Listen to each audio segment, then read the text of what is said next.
weekend of August 20th and 21st, 1994, the Kettering Moraine Museum was the site of the 10th Ohio Shaker Festival. Sponsored by the Kettering Moraine Museum and Historical Society, the Ohio Shaker Festival was revived after a 7-year absence. Founded by Ann Lee, an English woman who arrived in New York in 1774, the Shaker sect was originally known as the United Society of Believers in Christ's Second Appearing. Later, however, its members became simply known as the Shakers because of the violent trembling that sometimes overcame them during worship. After the American Revolution, the Shaker movement spread to the westward frontier of the new American nation. One Shaker community was established in 1806 at Watervliet, Ohio, just southeast of Dayton. The community was located on the site of what is now Miami Valley Research Park, in the area of East Kettering. As Shakerism declined, the Watervliet, Ohio Shaker community closed in 1900. From over 200 years of devoting their philosophy of hands to work and hearts to God, the Shakers created a legacy of architecture, furniture, crafts, invention, recipes, and song greatly admired today. One of the purposes of the 10th Ohio Shaker Festival was to focus on this legacy of the Shakers as they achieved their prominence during the early history of our nation, and as they left their heritage in Kettering during most of the 19th century. In this video expose, we'll also focus on the Shaker legacy, both locally and nationally. We'll be joined by Phyllis Lucas as she interviews various festival participants and visitors to gain further insight into Shaker history. Phyllis Lucas is no stranger to the Miami Valley Cable Council Access Television audience. She has participated in 4 previous video documentaries highlighting the Miamisburg Spring Fling and one also highlighting the Kettering Holiday at Home. Phyllis is the wife of Montgomery County Commissioner Don Lucas. Neither are strangers to community festivals. For many years, both Phyllis and Don were actively involved in the Miamisburg Spring Fling. During the course of this video expose, we'll also enjoy some of the entertainment provided by the Old Time Music Group, consisting of Ed Simpkins, Debbie Kopp, and Ralph Kanko. For many years, the Old Time Music Group has provided entertainment at past Ohio Shaker festivals and other festivals at the Kettering Moraine Museum. Finally, we'll also briefly tour the Kettering Moraine Museum and other buildings on the museum grounds. To begin our coverage of the 10th Ohio Shaker Festival, let's now join Phyllis Lucas as she talks with Melba Hunt, director of the Kettering Moraine Museum and president of the Kettering Moraine Historical Society. Good afternoon, ladies and gentlemen. My name is Phyllis Lucas, and I'm here to show you around the 10th anniversary of the Shaker Festival in Kettering, Ohio. We're very pleased to have with us, your name is? Melba Hunt. And Melba, what is your position here and what do you do for this festival? I'm president and director, and we founded the Shaker Festival in 1977. So it's been a very popular activity for the museum. And you are the president of the Museum Association also, right? Right. Mm-hmm. And what else, other activities do you do during the year? We have candlelight home tours around Christmas time. We've had style shows, just all sorts of things. And one of our biggest programs is doing a program on the Shaker Flood, or not Shaker Flood, the Dayton Flood. I recall a very, very nice event that you had, and it was a style show of First Ladies of the United States, right? That's correct. And were you the organizer of that? Yes, uh-huh. And we had copies of the president's wife's dresses, and all the way from Martha Washington up to Nancy Reagan. Now, give us a little idea of what's going to go on here today. Okay, we have food and a shaker meal called the World's People Meal, and then we have music, both kinds, shaker and country, and we have crafts. A lot of them are shaker crafts, so it's just a well-rounded festival. We'll rejoin Melba Hunt shortly, but now let's go into the Shaker Miller's house on the museum grounds and join Phyllis as she talks with Ray Hunt about Shaker history. Like Melba, Ray has been actively involved for many years with the Kettering Marine Museum and Historical Society. The Shaker Miller's house is a restoration of the structure originally located at the Waterville, Ohio Shaker community. We're located now in a Shaker house that used to be located in one of the local villages here in Montgomery County, Ohio.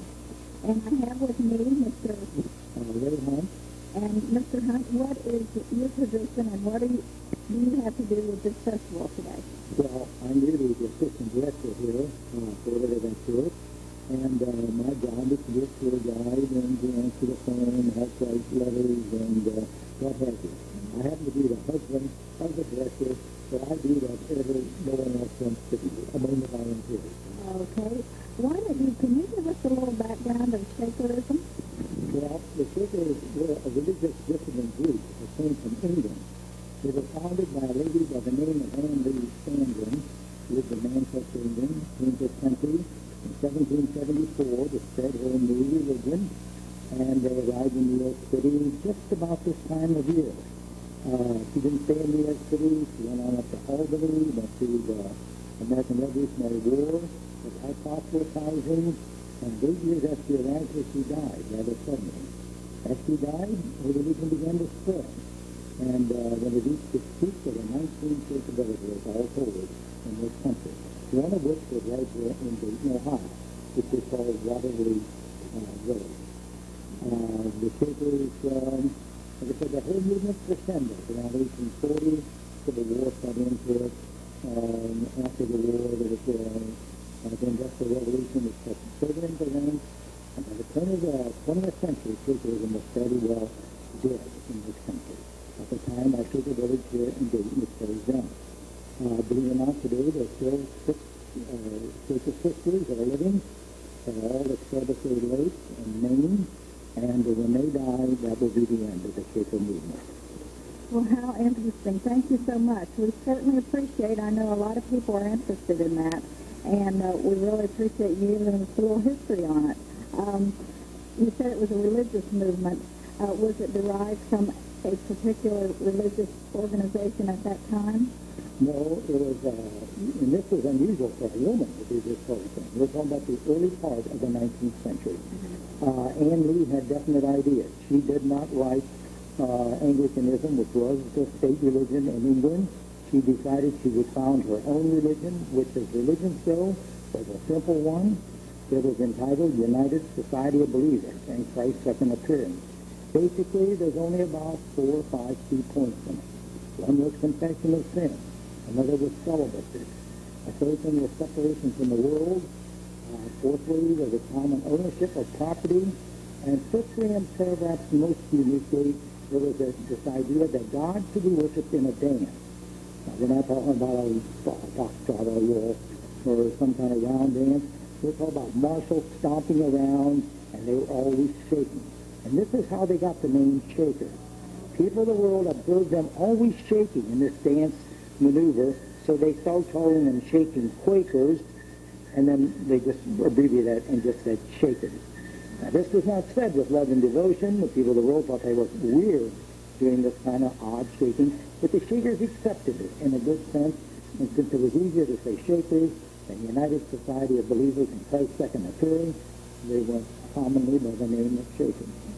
Since there was celibacy and were there children ever around in their villages? Yes, really there were, but they were not their children, obviously. The Shakers found on marriage, on childbearing, Where these children came from, they were orphans that the Shakers would take in, treat them very well, would educate them, and then when these children reached the age of 18 years of age, they were given a choice, either join the Shaker religion or go back into the world. And meanwhile, they had been taught that the world was a place where the devil was. And if they went in the world, the devil was going to get them. So 90% of them stayed in the Shaker religion where it was safe in the villages, you know.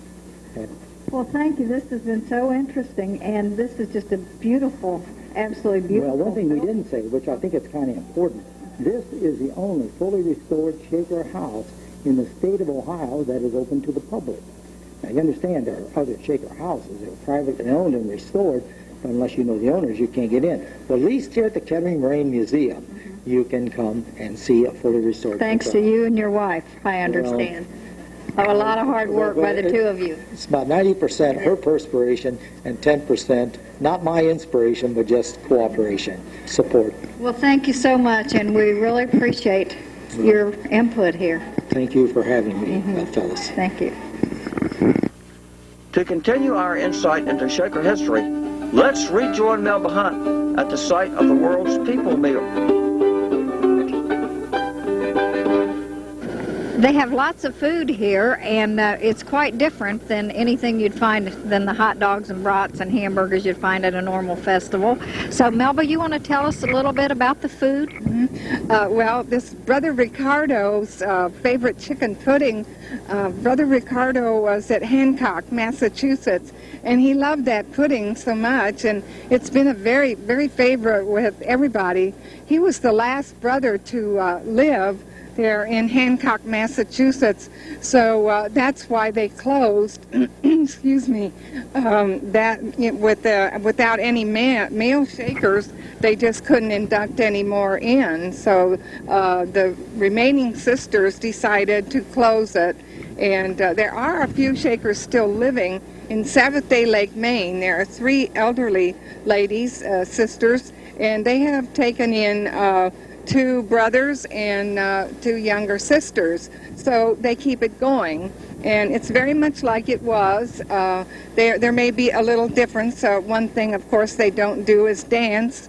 And in fact, that was ended in the 1880s. So it's a little different, but it's basically the same. And you wondered about the going on with the... Yes, how do they don't copulate, so how do they keep their order going? Well, it was by converts to the faith, and also adoption of children, and just people who decided they wanted to become a Shaker. Well, this really started to decline during the Industrial Revolution here in America, and most of the brothers just decided they'd like to go to the factories and work. So that left the sisters alone, and they hired men to do the work, and that was very difficult. They couldn't always pay for it. The farms went down, and just generally a decline happened in the early 1900s all over the villages of America. So it wasn't the fact that they didn't populate, but it was just various other reasons. The money was just not there then. They just couldn't produce. Like when the brothers were there, they made a lot of things to sell to the public. So naturally, it was just going to go down. But it's amazing, you know, that it lasted as long as it did, really.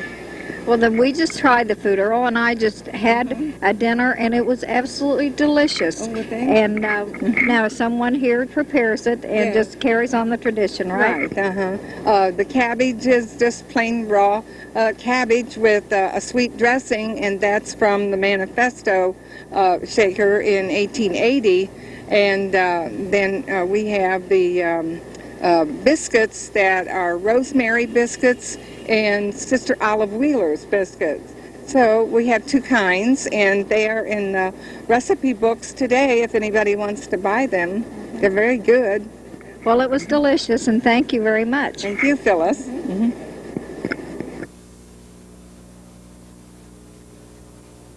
Among all the nice things here, they have lots of crafts and food. They have a very unusual booth here, and it's teas. All different kinds, of Shaker teas. And we have with us Ruth Grodrian. And Lloyd Grodrian. and they are volunteers with the Shaker Festival, right? That's right. Give us a little idea of what you're going to do here today. We have prepared these teas, and people come and they want to taste them, and we're going to share the Shaker teas with them. Okay. And you want to tell us what kind you have? Oh, yes. We have mint tea, we have rhubarb tea, we have switzel, and we have regular sun tea, both sweetened and unsweetened, and lemonade. Okay, now most people have heard of lemonade and sun tea. Give us a little idea of what is in the other types of teas you have. The Shakers were great to use herbs, and so the Schwartz, of course, has molasses, brown sugar, vinegar, and ginger, and water. And this particular tea, is the one that they took to the fields when they had to work. They would make it by the gallons and go and put it down by the springs. And also they used it a lot when they built the corduroy roads. Remember all of the dust and everything? So the Shakers were great to use that. Okay, and how about the rhubarb? The rhubarb tea is basically rhubarb and sugar, and what else, Ruth? Lemons. Oh, yeah, lemons, yeah. And Oh, yeah, oranges. lemons and oranges, that's right, yeah. And ginger ale. I remember squeezing the oranges and lemons. Tell them how many oranges you squeezed. Well, How many I heads? squeezed, well, let's see.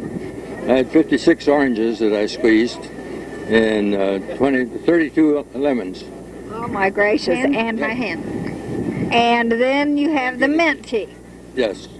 And what is in the mint tea? Well, the mint tea is mint, and mint leaves are chopped up, and then you pour a simple syrup over that, and then you add ginger ale. This is just wonderful. What an education I've received here today. You folks have just recently received a nice honor from Mayor Hartman of the city of Kettering. Is that not That's true, right. correct? Mhm. And you want to tell us about that? Oh, well, they called us last fall and said that they would give us the mayor's award. And of course, we couldn't believe that. My land, we really enjoy doing this, and we have so much fun. We couldn't think we would get an award to have so much fun, but we enjoy doing it, and the people are so nice, and also thirsty. Some, when we first started out, we kept running out and running out. So every year we'd make a little more and make a little more and make a little more. So hopefully we have enough this year. We didn't make the herbade number 2 because we couldn't find any borage, and the dried borage is just not the same as the herbade. But the herbade has the mint and oranges and lemons and tea and borage and lemon balm. Well, this is just wonderful, and I really appreciate talking to you people, and have a great day. And I'm going to try some Schwartz tea. It's wonderful. Talk about a sweet tooth. Don't come here if you have one. Well, yes, do come here if you have one. They have absolutely the most beautiful and luscious looking desserts you've ever seen. And with us we have Frances Arman and Shirley Humrick. And these ladies are going to tell us a little bit about all these good, tasty things to eat. You want to give us a little idea of what you have? Yes, there's a Shaker family that bakes all of our pies that we have up here. And we have today cherry pie, Dutch apple, pecan, cherry, raspberry, and rhubarb, and Dutch apple pie. And they're made by, I understand, 3 sisters, and they come in and in a cooperative way and bake all our pies for us. Well, how wonderful. And I see you have zucchini over here. Yes, some homegrown zucchini and lots of baked goods that are using Shaker recipes that members of the museum have donated. So we got lots of goodies here. Anybody wants any? What kind of bread is this I see? It's only white bread this year, baked by the Shaker family also. But it's beautiful bread. I understand they use a lot of herbs in their baking. Is that true? I read a lot of recipes from Melba Hunt's book, that she has here. And one of the secret things is rose water that brings out and increases the flavor of any fruit or vegetable that you might put it with. Okay. And I know my mother used to use it. They have it for sale here for $5 a very small bottle.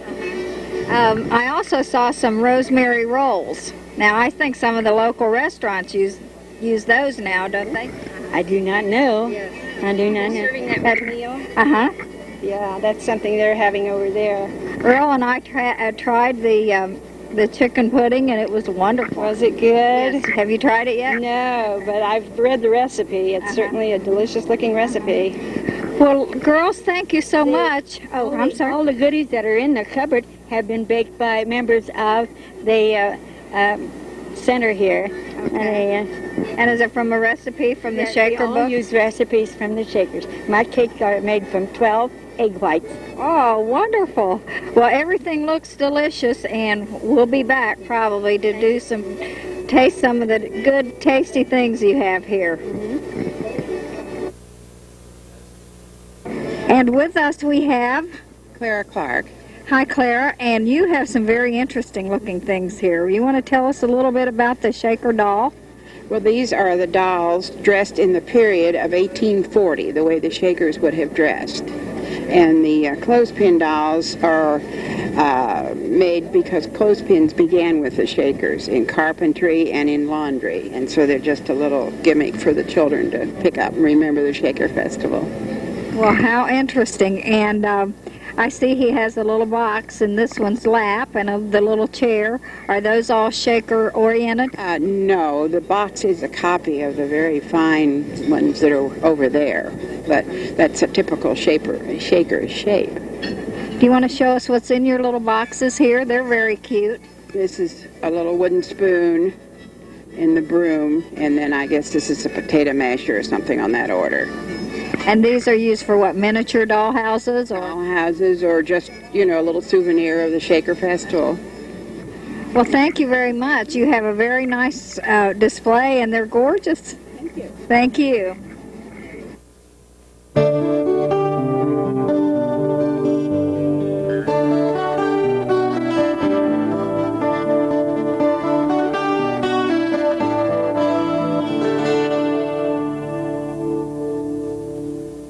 The Shakers were known for their wonderful craftsmanship in making furniture and all kinds of wood items.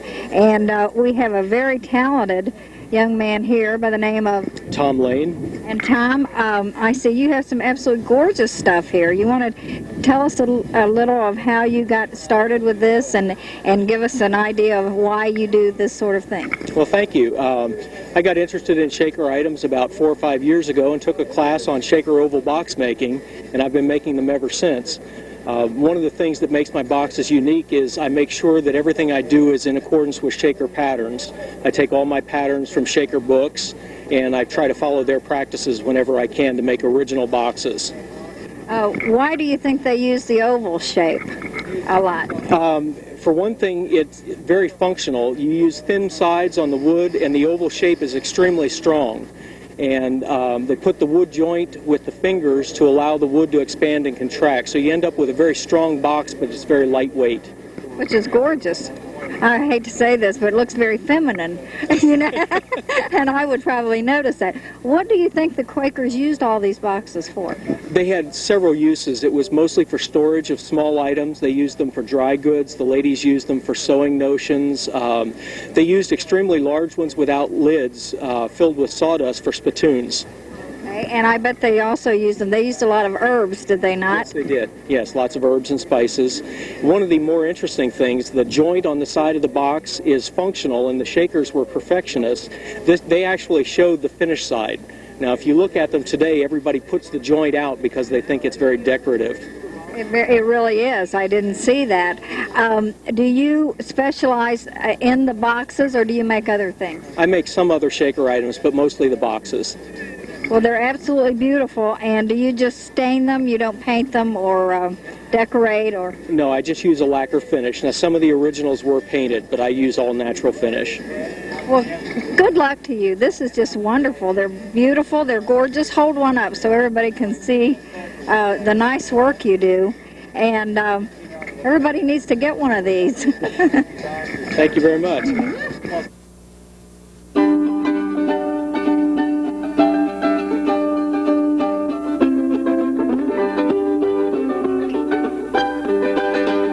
You have seen some of the handiwork and the craftsmanship of the Shakers, and now we have with us Mr. John Kuhntz. And John, what are you doing? You have a chair here, and can you give us a little idea of what you're doing with this chair? Yes, Phyllis. This is an authentic museum chair that Melba Hunt loaned me today to demonstrate chair listing, as it is called. I learned the skill at Pleasant Hill, Kentucky, and the interpreter there said that they took a shaker chair apart and found that the Shakers had covered the chair with burlap and then stuffed it with cotton batting. And then they proceeded to tape it with these very beautiful colors. There were about 13 different colors that they used. They used solid color. In this chair I have some solid color and then a diagonal color that is striped, and it makes a very distinctive kind of chair, and it's a project that I really enjoy doing. And this is a hobby of yours, I This is presume. definitely an avocation. It's not a full-time job. I do it in the evening to kind of relax, and it is very relaxing. Explain this little... Well, this is the saying that Thomas Merton, a man who was himself a lover of the Shakers. He was not a Shaker. He lived, I believe, in Danville, Kentucky, not far from Pleasant Hill, Kentucky, and he liked to write poetry and rhymes and so forth, and I think it describes the Shaker chair. The grace, it's very simple, as the Shaker furniture always was, simple and very comfortable, and of course, an angel sitting on it, you can just kind of picture that it's something that an angel could sit on, because it is just a very delicate piece of furniture. Now, I heard something here today that the Shakers believed that cleanliness was next to godliness. That's very and certainly that true. they designed their chairs so they could hang them upside down and the crumbs would fall on the floor. That is very true, Phyllis. That's very true. You've seen the Shaker seed shop out of Cincinnati with the pegs, and the gentleman has a chair hanging up there. Normally the chairs would be hung somewhat like this, okay, like this over the pegs, and then of course the crumbs would have been here, and of course they'd fallen to the floor. They hang the chairs, then they swept the floors. Very practical. I mean, the Shakers didn't do anything that didn't have practicality, number one. So well, this is very interesting, and good luck to you. Thank you very much. I know you're having fun with it. I can tell by the way you talk about it. Thanks, Phyllis. I appreciate it very much.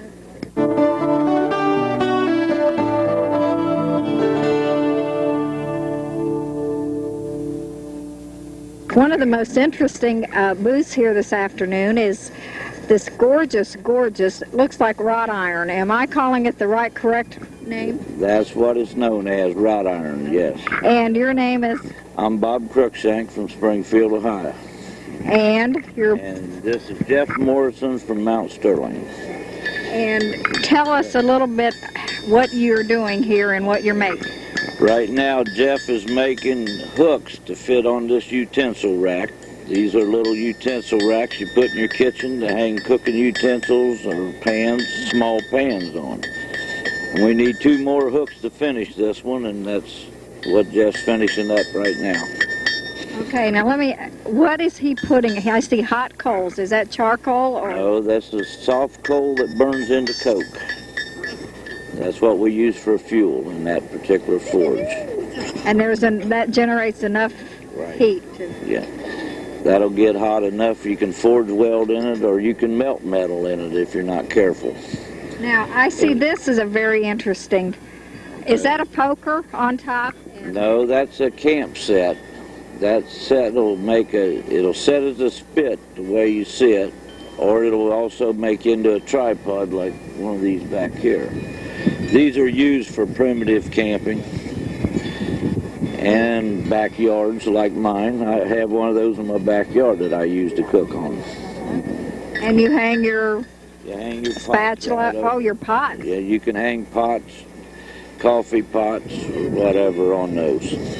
And I see some very beautiful decorative, is that like flower pot hangers? You have over here, you have flower pot hangers, bird feeders, any kind of variety of things to hang on over there. Hose racks to hang hose on, wind it up so it don't get all over the yard. Okay. Lanterns, a lot of decorative lanterns hang on those.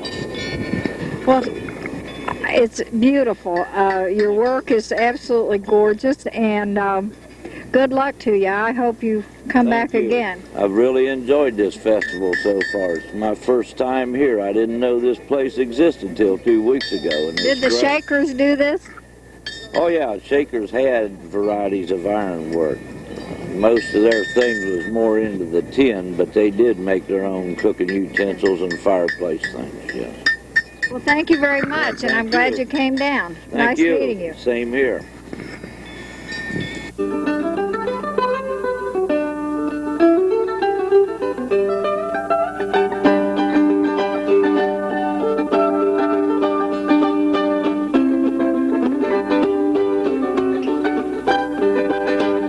In one of the log cabins here at the museum, we have someone who's doing something that not many of us do anymore.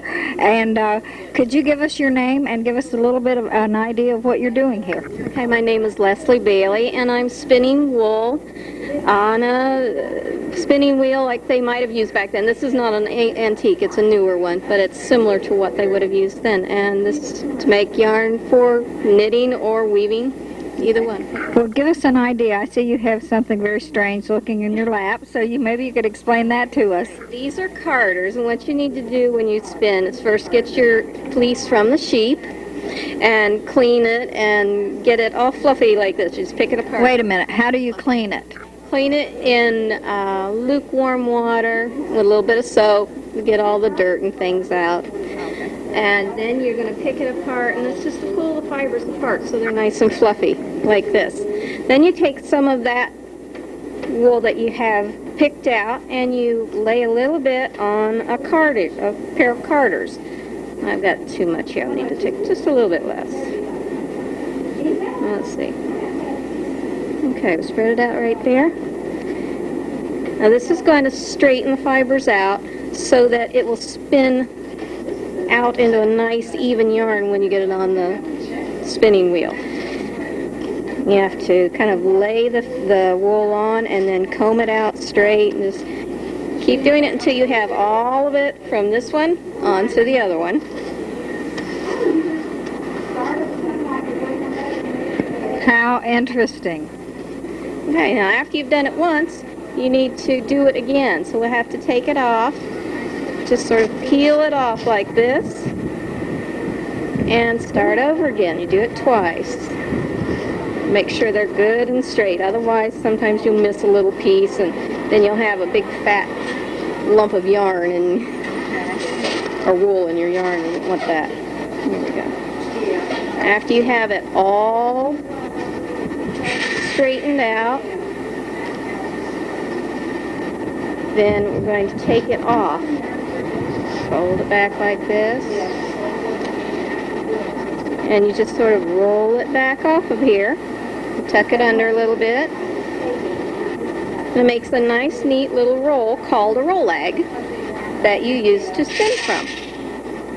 Okay, this is a roll. This is amazing. Okay, now I happen to have a different kind of material on here. This is wool from sheep. This is alpaca, and this is a purchased roving, not a hand-done one. But to start it back up, if you've finished with one rollag and you want to add on another one, you just lay the fabric on top of each other and start spinning. And now, so I won't mix those together, but I'm going to put this one here, and I'll part that so you can see what it's like. Just lay it right on top. And twists the fibers together into a yarn.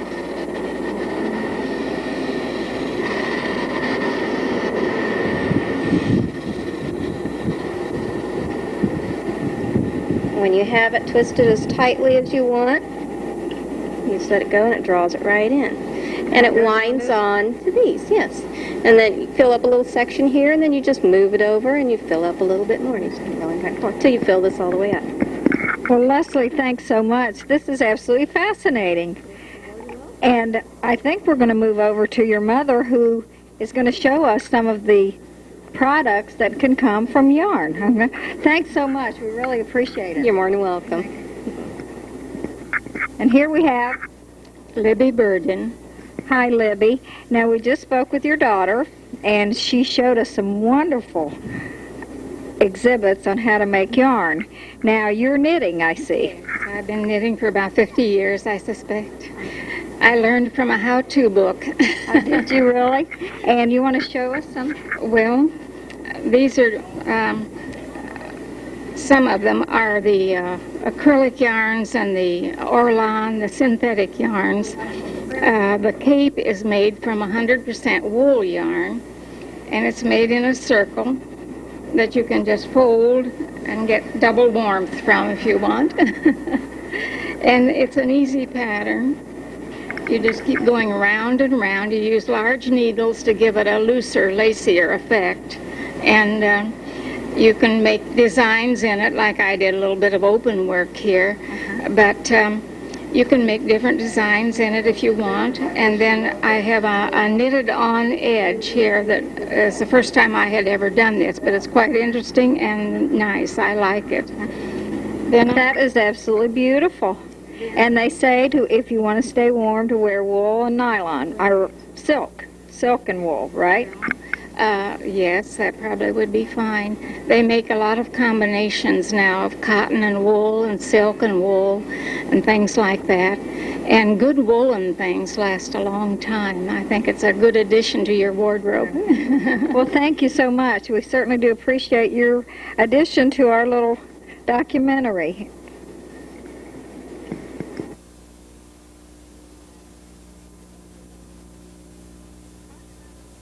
We have a real variety of shaker type items at this booth in this collection, and with me I have Robert Webb and Doris Webb. And you want to give us a little idea of what some of the items you have here? Well, many of these things Melba Hunt has obtained from other shaker communities.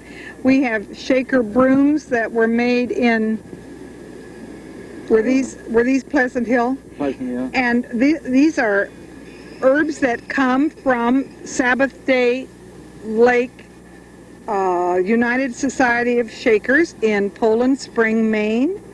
We have potpourri that comes from other shaker communities, and we have baskets from Pleasant Hill, and many of the things that we have sold today came from the shaker communities. Well, this is just beautiful. Great workmanship here, don't you think? This exhibit is all things that Melba Hunt has collected, and she chooses very well. Yes. One of our biggest items was shaker cookbooks. Yes, we kept running out. We now are out. I also see you have some books on shaker villages. The history of the shakers and the various communities over the eastern half of the United States. And what's the back issue of...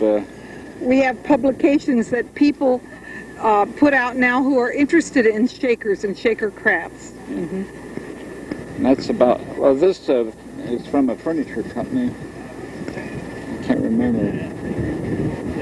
Shaker Furniture. Andrew's book, they call it. Well, most people don't know what that is. I would say a paper towel holder, but I know better. They didn't have paper towels then. Well, it was originally designed to hang candles. You make candles with a double string, and you hang the string over here and a candle down. Okay. But you can also use it to dry herbs. Okay. And you hang that in the kitchen and put herbs on it and dry it.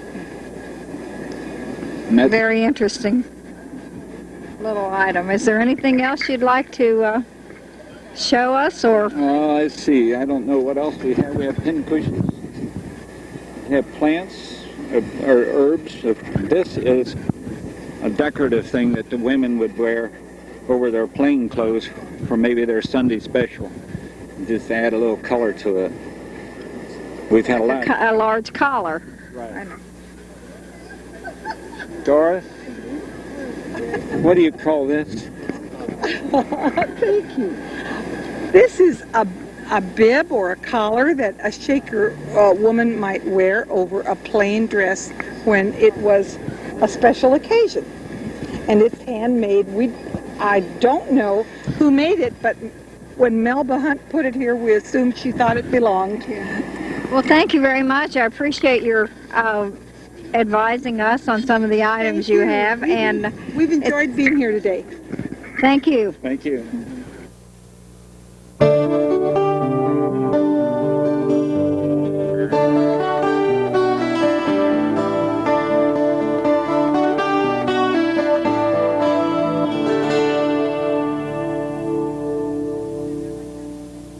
And if you've heard wonderful whiffs of music through the air, it's coming from this great group here that has been here all afternoon. And what is your group called? Well, we're called the Old Time Music Group, Phyllis. And do you want to introduce each of you, please? Oh, yes. There's one member that's missing today. He's under the weather. But we'll start over here with Debbie. We'll give her the opportunity to introduce her first. You want to introduce yourself, Debbie? Say a few words. Okay. I think you just did. I'm Debbie Kopp, and I'm the oldest member of the group from Middletown, Ohio. Yeah, I like that. She says old I don't member. believe that oldest member, but go ahead. I'm Ralph Kanko. I live in Dayton. And I'm Ed Simpkins, and I live in Montgomery County here in Germantown. And Jody is a member that's missing. He's from Zanesville, Ohio. And we do a lot of traveling in Ohio, playing at a lot of festivals in the summertime. And we also do quite a bit of traveling out of the state, especially in the fall of the year. We have a festival coming up down in Carter Caves area in eastern Kentucky here in a few weeks called the Fraley Family Festival. We'll be down there. And I think probably a highlight of the Old Time Music Group is we are one of the few bands that's invited to the Tennessee Fall Homecoming from Ohio. And that's taking place the second weekend in October. And they have a festival built around how Appalachia, the people in Appalachian lived in the late 1800s, early 19th. And there's just a lot of things for everybody to see, a lot of craft people, a lot of old-time music, and some of your old-time stars from the early Nashville. Grandpa Jones and Mac Wiseman's, and of course the Old Time Music Group will be there too. Well, this is wonderful. And how did your group get started, and how long have you been together? Well, you know, that's an odd thing. Ralph was saying earlier here that we was playing here at the Shaker Festival back in 1980. And Ralph was looking for a place to put his bass fiddle here. When we needed a bass player, and he happened to meet us here and come down and listen at us. He wanted to hear how we sounded, and we did the kind of stuff he wanted to do. And so from that time on, we've been together, and that's been 14 years ago. And today we're right back at the same spot that we started from 14 years ago. Well, I'm glad we got to be here with you. I want to talk to Debbie a minute about what she's playing here. This is called a dulcimer, right? I knew that. It's called a mountain dulcimer, or an Appalachian dulcimer. And it's most of them are all handcrafted by people who either live around the Appalachians or have an interest in Appalachian history. And it's very easy to play. I asked you that earlier. I would like to know how to play one. I may call you. Well, it's very easy to play, and I've given some ladies down in my area lessons, and they've been very successful. And some of them have gone out on their own and formed their own little group, and it's just great. They have a great time, and it's a lot of fun. It looks like a lot of fun. Well, I want to hear something. Will you guys play something for us? We'll do a little fun thing called Crawdad, yeah. Maybe everybody likes that.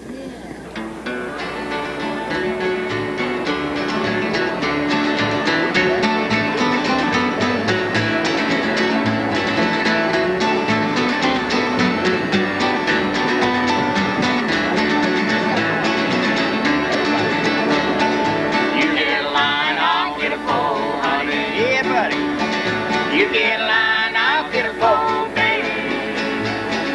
You get a line, I'll get a pole. We go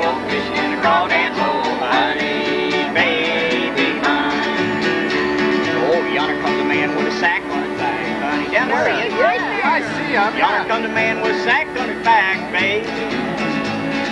Yonder come the man with a sack on his back. Got all that he can pack, honey, baby, mine. Everybody, you get a line, I'll get a pole, honey. Yeah, buddy.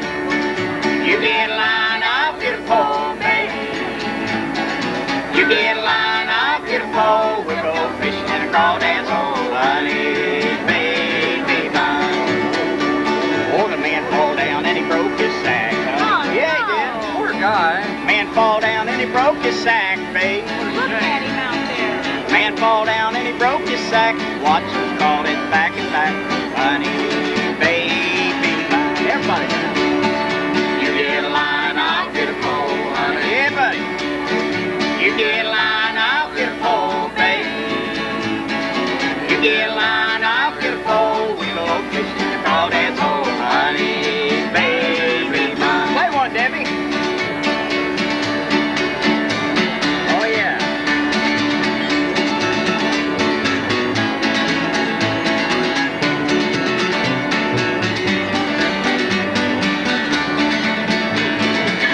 How about singing one now? Well, let's see. All right. Spit one out. What'll I do when the creek goes dry? Oh, my creek's dry on the farm. What'll I do when the creek goes dry, babe? Yeah.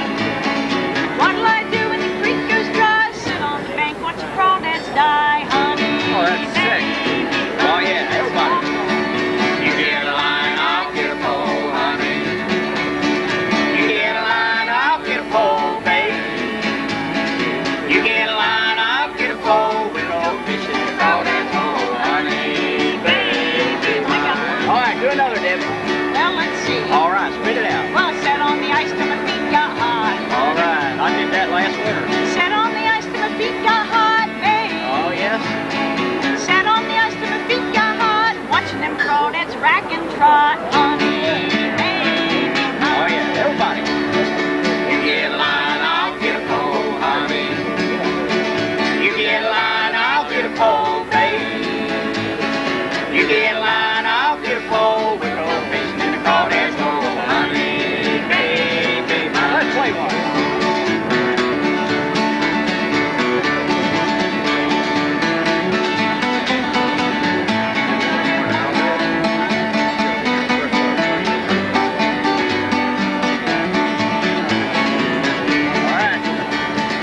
Here comes a crawdad 3 feet high. That's a big one. A short one. Here comes a crawdad 3 feet high, babe. Oh, yeah. Here comes a crawdad 3 feet high. He ate up all my rhubarb pie. Oh. Baby mine. You get a line, I'll get a pole, honey. Yeah. You get a line, I'll get a pole, baby. You get a line, I'll get a pole. We'll go fishing in the crawdad's hole, honey, baby mine. What about Ralph? I think I got one here. All right. All right.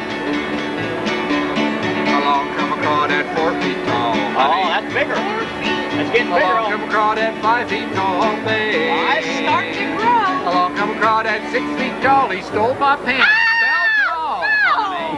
Baby mine. Oh, yeah. You get a line, I'll get a pole, honey. You get a line, I'll get a pole, baby. You get a line, I'll get a pole. We'll go fishing in the crawdad's hole, honey, baby mine. Right. Everybody loves the Shaker Festival. And we have with us, what is your name? Clayton. What's your last name, Clayton? Burke. And where do you go to school? Well, I go to school in Arlington. Arlington, Virginia? No. Massachusetts. Do you really? Are you here visiting? Yes. Well, that's wonderful. And are you having fun? Yeah. What have you done thus far? Well, not You just got here, didn't you? Yeah. You haven't been here very long. No. You haven't seen everything. Nope. Have you ever been to a Shaker Festival before? No. It's kind of fun, isn't Yeah. it? What grade are you in? I'm going into 3rd. Going into 3rd grade. Well, that's great. Well, welcome to Ohio. Are you here visiting someone? Yeah. My grandparents and then our cousin, my mother's cousins. Well, how fun. Is there a special event while you're visiting, or are you on vacation? It's my father's birthday. My grandfather's birthday. Well, that's great. Will you tell your grandfather happy birthday for us, okay? All right. Okay. And why don't you look up there and tell everybody to visit the Shaker Festival in Kettering, Ohio. Okay. You might want to come to the Shaker Festival in Ohio because it's really, really fun. Thank you very much. Thank you. I'd like to introduce this song a little bit. We're going to do, it's called Nellie Bly, and it was a song wrote by Stephen Foster back in about 1837.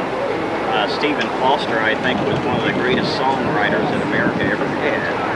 And a lot of his songs still lives on today, like My Old Kentucky Home and Way Down on the Swanee River.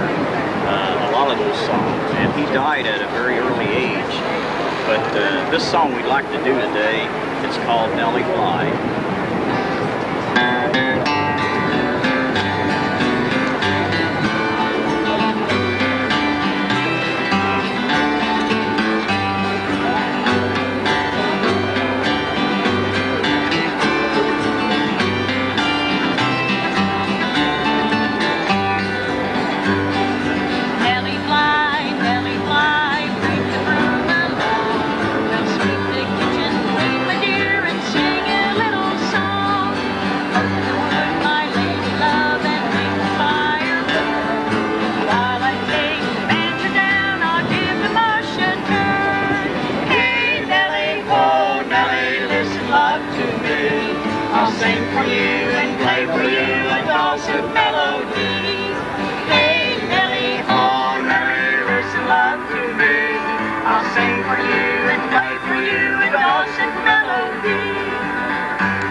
While we have a moment, let's take a closer look at the Kettering Marine Museum and Historical Society.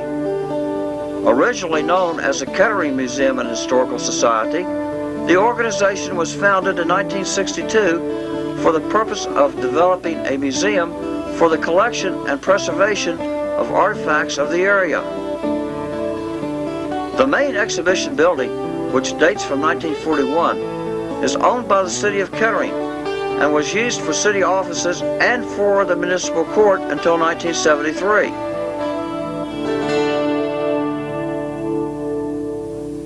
Within the main exhibition building is a collection of Wright Brothers furniture from the Wright home, Hawthorne Hill, and other aviation artifacts. There is also a collection of Shaker furniture and artifacts from the former local Shaker village, Watervliet, Ohio, and from other Shaker villages.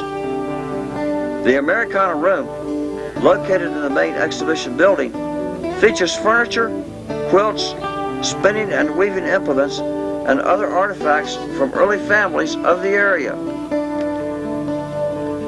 Besides the main exhibition building, the Kettering Marine Museum also contains 6 19th century restored structures of historical significance.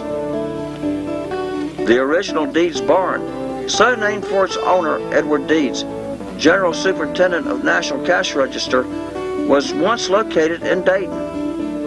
It was moved to its present site in the early 1970s. Charles F. Kettering, a young NCR engineer, had used this building as a workplace, where he developed a self-starter for the automobile and, with colleagues, other inventions. A collection of his inventions and historic products of General Motors is located in the Deeds Barn. The Hetzel House was built in 1817 by Peter Hetzel, an early pioneer.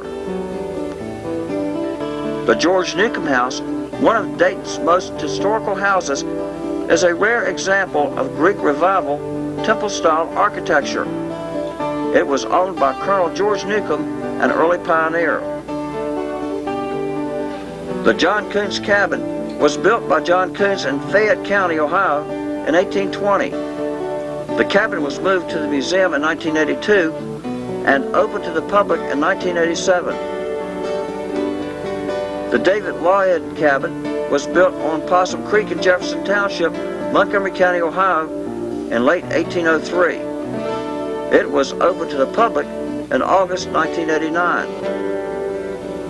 Finally, the Watervliet Shaker Miller's House, which dates from 1819, was moved to the museum in 1983, restored and opened to the public in 1985. The miller, a wagon maker, and possibly the blacksmith lived in this house, forming a mill family. Future plans call for the restoration of another Watervliet, Ohio Shaker building, the Tannery Barn. And now, let's get back to more coverage of the 10th Ohio Shaker Festival held at the Kettering Marine Museum in August of 1994.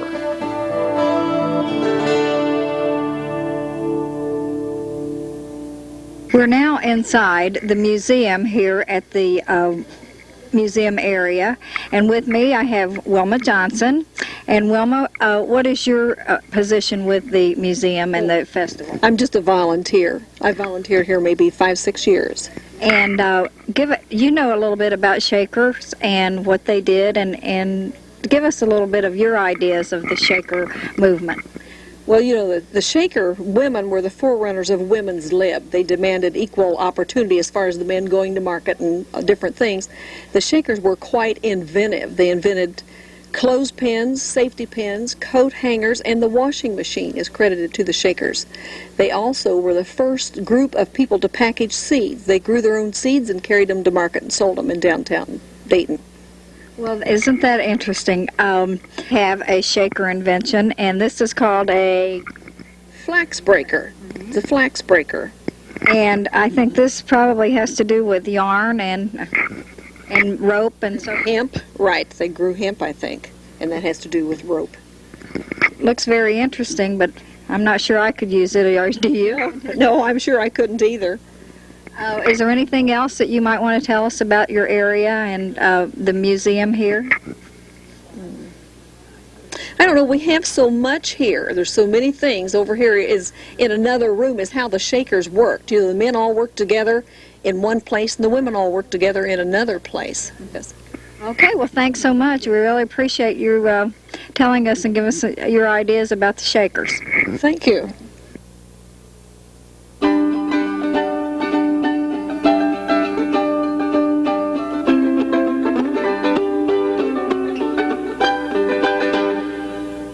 Here in the museum, there's so many interesting things to see, and we have with us Mrs. Marion Wallace.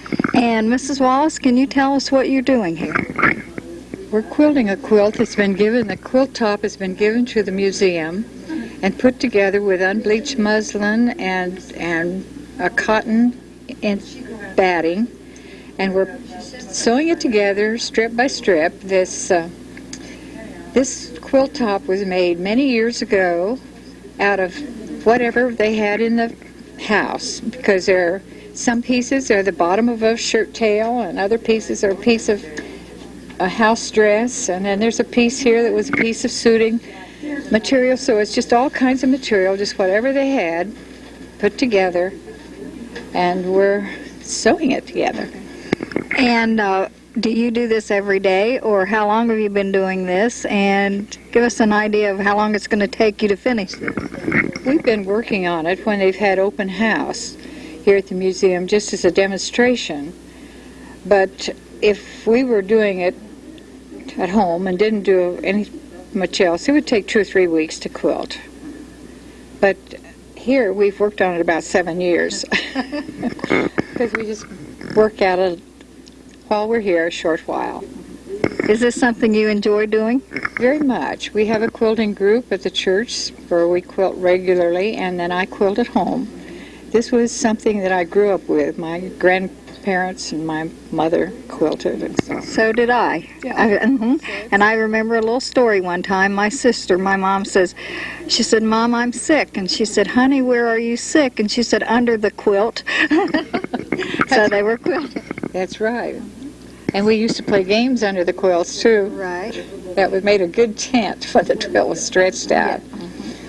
Well, this is just beautiful, and you ladies are doing very fine work, and good luck with Virginia Fight, who's working here, too. Hi, Virginia. Let's go over and say a little bit to Virginia about this, okay? And how long have you been working on the quilt? This is my first time here, but I've been quilting since I was 8 years old. Really? And do you still quilt at home? I do anywhere from 4 to 6 a year. That is wonderful. Well, I see some beautiful quilts hanging around here. Any of your handiwork? Well, I got a Civil War quilt here, but it's not mine. I didn't do the work. It was given to me by family, and I didn't do the work. But I don't know where they've got it up, but I brought it in for show today. Well, this is just gorgeous, and good luck, ladies, and I'd like to see the finished product someday when you're finished. I had unexpected company yesterday, and I got every quilt off on the shelf, and I had a time getting them back on to show them what. Oh, I'll bet. I love quilts. I don't have any, but I love them. They're gorgeous. I got 39. Do you really? Do you sell them? No, never sold a quilt in my life. I give them away. Oh, for goodness sakes. Well, you're a nice lady, because that's a lot of work and a lot of love in each stitch. Yes. Every mistake counts for more love. That's true. That's true. Thank you, ladies. I do make mistakes. Yeah. Well, don't we all? Thank you, and this is going to be a gorgeous quilt, and the museum will be very lucky to have it. Don't look at Debbie, you look at me. Okay. What'd you say her name was? Kathy. Kathy. Kathy. All right. Did you get you some tapes? You got 2 of them, Jim. Good. That's good. We gotta sell some more of those so we can get home. Yeah, I know it. Buy you some dog food. Yeah. All right, Jim. Last time it was a little out too. Let's check it. Eddie, get that hair off of there right there. Oh my gosh, is it white? Yeah. All right, it must be Ralph. Oh, Ralph's getting white-headed now. All right, get your hot air.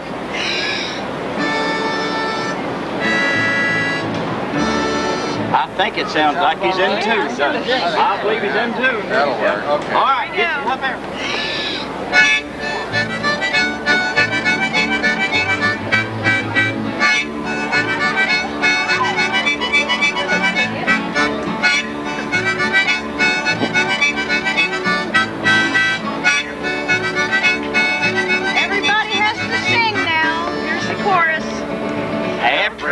we go to town, the boys start kicking my dog around. He can't help it if he is a hound. You gotta quit kicking my dog around.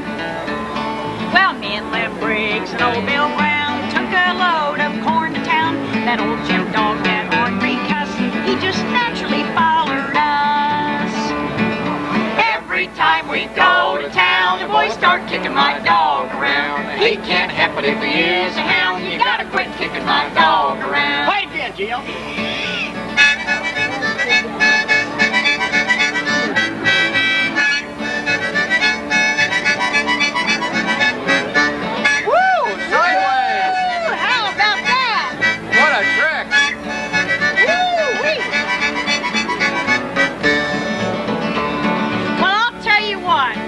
We had a lot of trouble in town.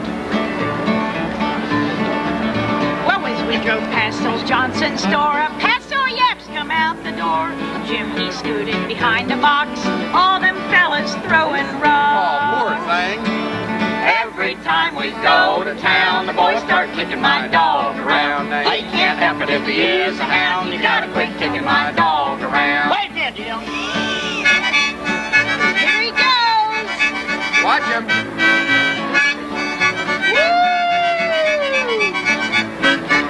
Upside down. Yeah, how's he do that? Amazing.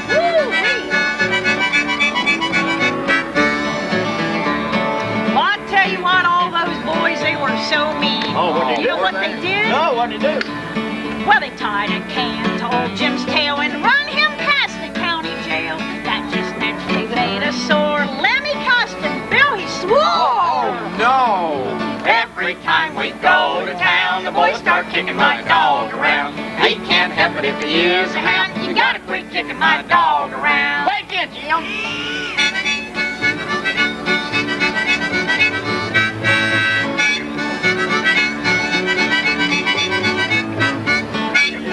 Whoa! Sideways again, yeah. And the song still comes out right side out and everything. It does.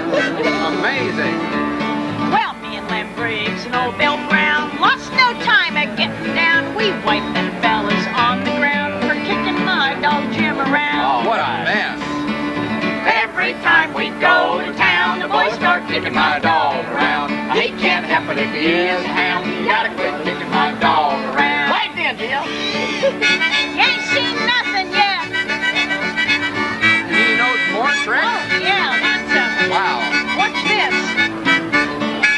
Behind his back. Yeah. Ever see a dog do that? Amazing. Well, I tell you what, old Jim, he got back at him finally. He oughta. He got his lick in. All right. Well, Jim seen his duty there and then and lit into those merry men. He sure messed up that courthouse square with all the meat and the hide and the hair. All right. What a mess.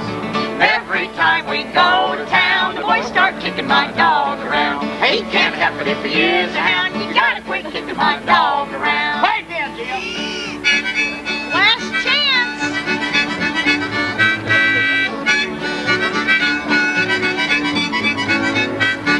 Whoa! Look at that.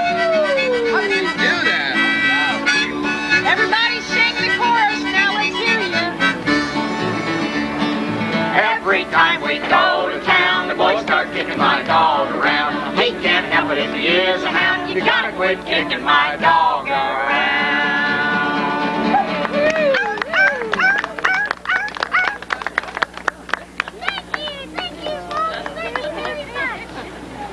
What a fun day. We've had absolutely a wonderful time here today. We're now in the Rose Garden at the Kettering Moraine Museum. And I have with me my husband, Montgomery County Commissioner Don Lucas. And what do you think about this festival? Well, I think this is great, Phyllis. This is really a neat park, and you know the nice thing about this, it's free to the public, and I think the public really should take advantage of this. There's a lot of history in this park here, and especially if you go into that Deeds barn, you'll see the areas where Charles Kettering leased us from Colonel Deeds, and it was an area where he had tinkered, and a lot of his inventions that we we have in our automobiles today, and not only our automobiles but refrigerators. It's really unique, and what's so unique is right behind us is the modern General Motors plant. That a lot of the things that were invented in this barn are being employed on automobiles and what have you over here today. It just shows how our culture and our histories have evolved, and how we've moved on to bigger and better things through the engineering ingenuities of people like Charles F. Kettering.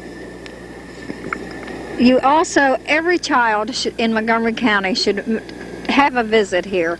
In their museum, they have all kinds of history, including the Wright brothers, and just numerous things that our children are all a part of.